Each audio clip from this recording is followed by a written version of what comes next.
Welcome back to the channel, everybody. I'm Dino. For a while now, I've been wanting to build a homemade motorcycle wheel balancer so that I can balance the front wheel on my Dr650. Well, today is the day. On today's episode, I'm going to show you how I built this and what materials are needed to build one of these things so you can balance wheels at home. So why don't you sit back, grab yourself something warm to drink, and enjoy Dino's Tinker Shed. I'll be right back in a minute.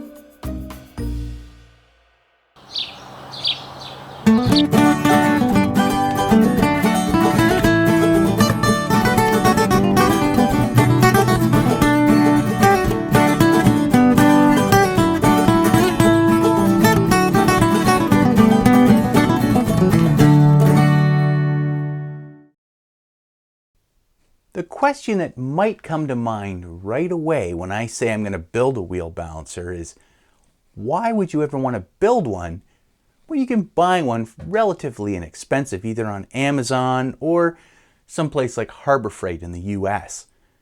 And that is a great question. The reality is, I could buy one of these from Harbor Freight and either have it shipped to my house here in Canada, or being in Niagara Falls, I could just drive across the border down into Niagara Falls, New York, and buy one right at one of the Harbor Freight centers. Now these cost $49.99, so basically $50 US to buy from Harbor Freight. But you have to factor in exchange rate, and right now Canadian dollars have a 35% penalty versus American dollars. So right away, you're looking at around $67 Canadian, which is still not too bad. But remember, I have to pay $10 to cross into the States and come back into Canada. I've got to cross either the Rainbow Bridge or the Lower Bridge or the Queenston-Lewiston Bridge. And each one of those is around $10 to get across. There's a toll on there. So realistically, I'm looking at around $80 Canadian to buy one of those. Now that's still not a bad deal, I suppose, and I could stop in and see my family over in the States there. I have a couple brother and sister-in-laws that live over there. But reality is, I like to build stuff like this. That's part of what the Tinker Shed's about, is I like to build things, and I have some scrap wood laying around and a few scrap pieces of metal. So I decided to build it. Perhaps the biggest factor for me building one of these myself, though, was the inspiration I got watching Moto Dans build one of these on YouTube. Now, he released his video about 2 or 3 months ago, and I really liked it. Now, Moto Dans is a fantastic channel for anybody who's interested in moto vlogging, Dr650s, BMW GS 1150s, or now a new Honda Blackbird in his fleet. Dan is a great guy, and he responded to my email when I told him I was going to build one of these and gave me some pointers and some things he would do differently. So I highly encourage, if you haven't yet, check Moto Dan's channel out and see how he built his wheel balancer and also all the great content that he produces. Okay, let's get back to building one of these things so you can balance your wheels too. Here are the components that I'm going to be using today, other than the plywood, of course. I've got some reinforcement corners here, some metric hardware. These are 10mm bolts and washers. These are some threaded wood inserts that I'm going to use with some 1/4-20 hardware over here. These straps here are going to be used in conjunction with these roller bearings here, which have a 10mm inside diameter and are going to be used to balance the axle on the stand itself. The first thing I want to start with actually is these straps. Now, I really wanted to buy a set of straps that had a hole in the center here. These ones don't. They're offset, and I just don't know. They might be okay to enlarge that hole. I'm going to try that first because that would actually be really good to offset these bearings. I think it would work really well. All right, I'm going to try that first. I'll try enlarging these out to 10 mil or close enough and see if that'll work. I wanted to drill this hole at 10 millimeters, but when I looked at my index, it was missing, so I just used the 9.9 millimeter drill next to it. I picked up these bearings at my local Princess Auto, and I think they were $2 a piece. Now, these are a 6200 bearing, I think it is, 6200. And they don't seem to be like a bad bearing. They seem to work pretty good. They, again, have a 10 millimeter inside diameter and a 30 millimeter outside diameter. And I'm going to actually mount these in those little steel plates that we can see. Okay, let's do that. So how I'm going to do this is I'm going to take this 10 millimeter bolt here, and I think this is a 25 millimeter shank length. I'm going to put a washer on, then I'm going to put the bearing. So this keeps the bolt head away from that inner race and the seal. A second washer, and then I am going to thread it through the hole.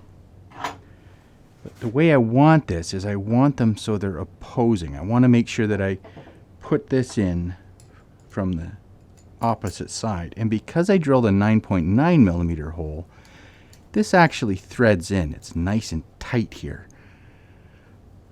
And then I'll just lock it off with the nut on the other side.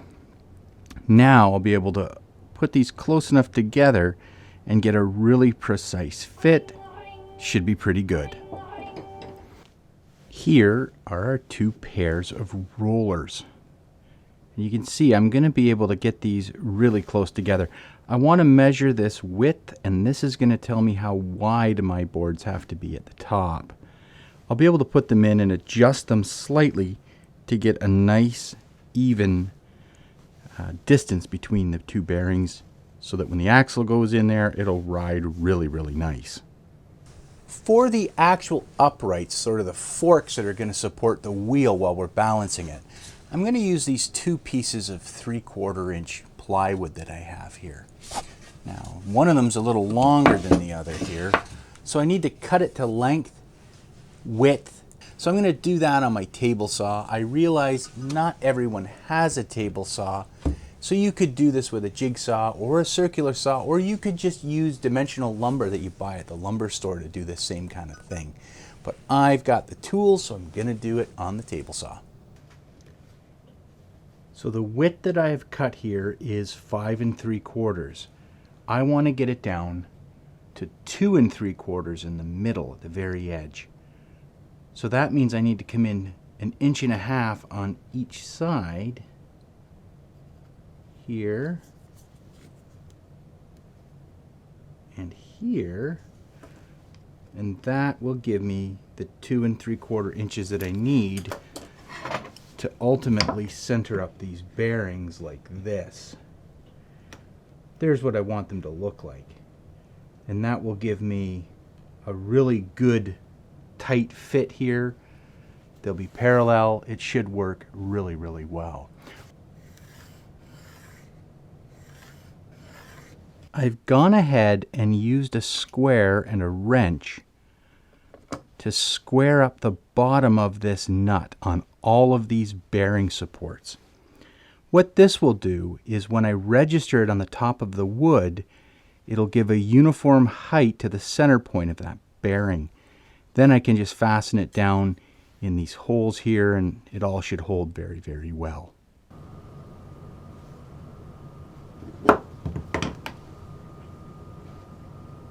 That's better. That gives me a couple millimeters of space between the two bearings, and they should ride really, really good there.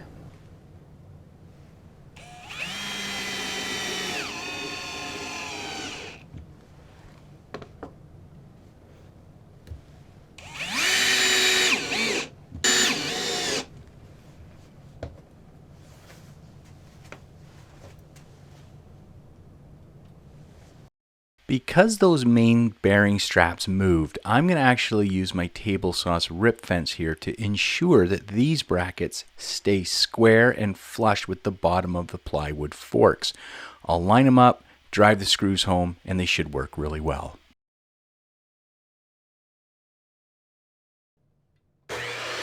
add further support to the opposite side of the forks, I'm going to actually cut some plywood reinforcement brackets here on a 45 degree. I'll cut 2 of these and I'll screw them into the uprights. The upright components that we made have to attach to something solid. So today I'm going to use this piece of, well, shelving material basically. It's really MDF that's coated with some, I don't know, plastic veneer to make it look like wood. This is a spare piece that I actually have. It used to be part of a cat tree that we have up in our living room, but the upper shelf here was too small for our cats. We've got these Himalayan forest cats and the male is too big to lay on this. So this is where I ended up with the scrap pieces of 3/4 inch plywood. We made a larger sort of upper shelf for the cats, and that left me with a perfect size piece to actually mount these upright pieces onto. The challenge though is I need a way to level this. It's essential that the actual unit is level when you go to balance your wheel. So the way I'm going to do that is with some threaded wood inserts and some 1/4-20 hardware.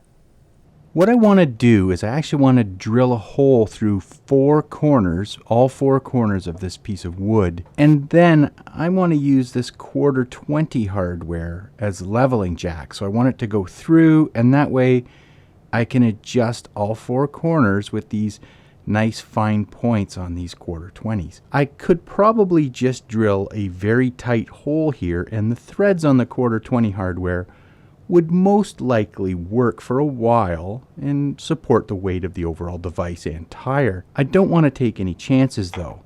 So what I'm going to use are 4 of these brass threaded inserts. Now these threaded inserts are super handy. Most people will use a screwdriver, and you can see here that the one end of the threaded insert actually has a slot for a large screwdriver blade. But anybody who's ever used these and tried to thread these in just with a screwdriver will know that they're very difficult to thread in. Now there's a couple ways that you can overcome this. One is you can take a piece of 1/4-20 like this, put a jam nut on it, and then thread that into the insert itself. The jam nut will lock up against there, and you can turn the fastener in with this. And that does work. A better solution though is a dedicated insert driver, which I have here.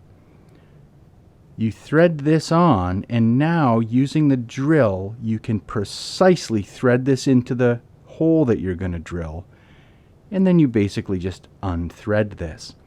It's a really good tool. They're inexpensive and they come in both sizes. This is 1/4-20. I can't remember what the next size up is, but I do have both of these for threaded inserts. Once this is done, the 1/4-20 hardware will thread all the way through, and really they'll last forever. They'll give me the leveling that I need, and it'll last a good long time. So the first thing I need to do is drill a hole the right size for that threaded insert, the outside threads. To do that, I'm going to use a Forstner bit, and I'm going to use my 3/8 Forstner bit right here. You can see that it's going to basically drill out the barrel of the threaded insert and give a nice smooth edge to this. You can use just about any drill bit. I just happen to have several sets of Forstner bits, and they make a really good hole. So I'll set this up, drill these out, and then I'll show you how these threaded inserts go in. To drill these out, I'm returning to the actual drill press here, which I can line up and hopefully get very precise holes. I've got a backer underneath this to make sure it doesn't blow the back of the wood out. So there's the first hole. I think it looks pretty good. And I'll just go around and do the rest of them.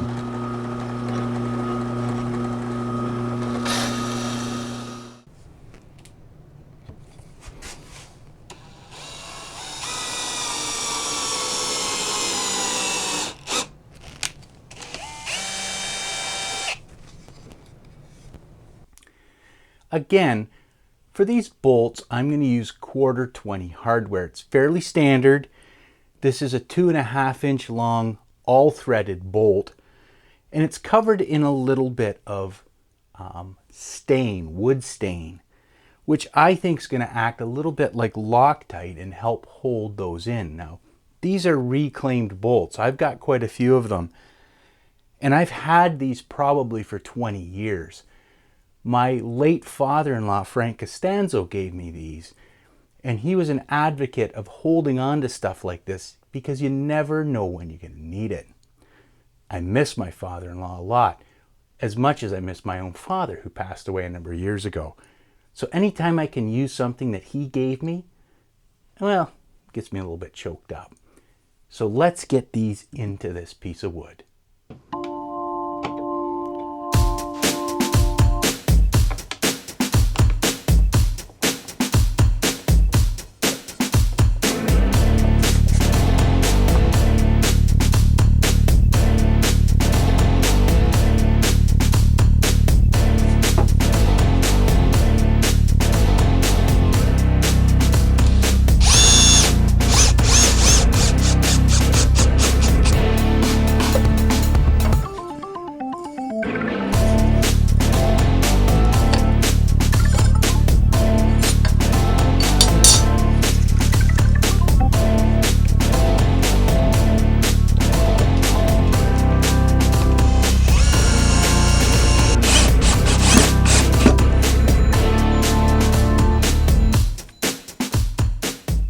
I took this left-hand side here and permanently fastened it down with some small 1/2-inch hardware here with these metal brackets. The first thing that I did was I found the center line and centered it sort of laterally in between there. And then, to square it up, I just used a square against those metal brackets. Now what I can do is I can just flip it over and fasten from underneath and tie in this bracket here. So I'll do that now.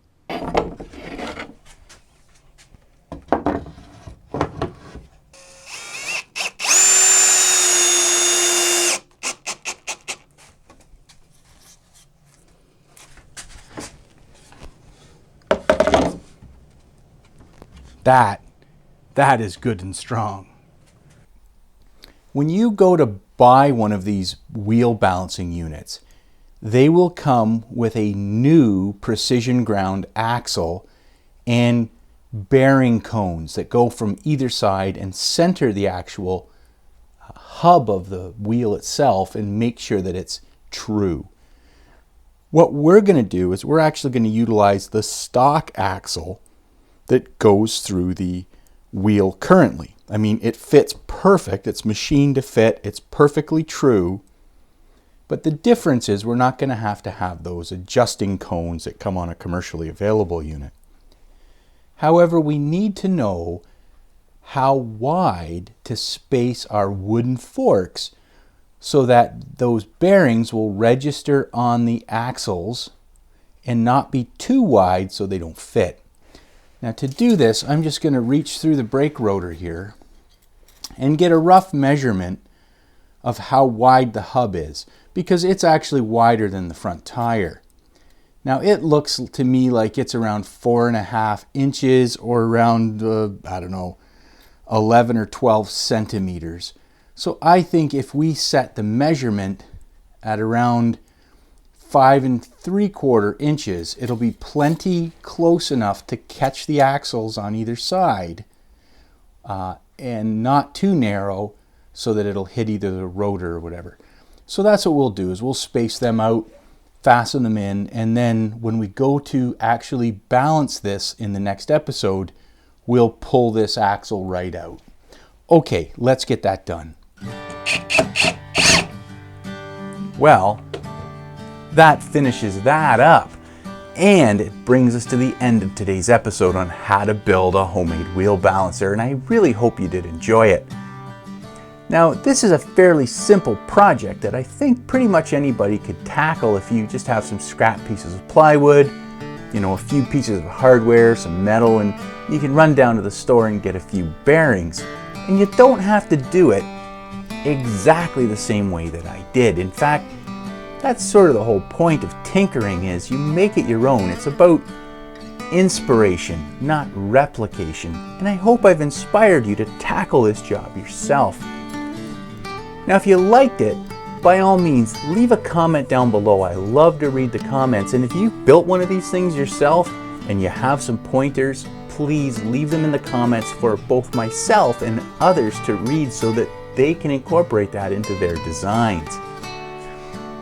If you really do like this kind of content, by all means, please like and subscribe to the channel. It helps me to understand if I'm on the right track, and it helps YouTube to recommend this type of content to others who may want to watch it. So it's a great thing to do. So until next time, as my friend Al Strickard often says, tinker easy.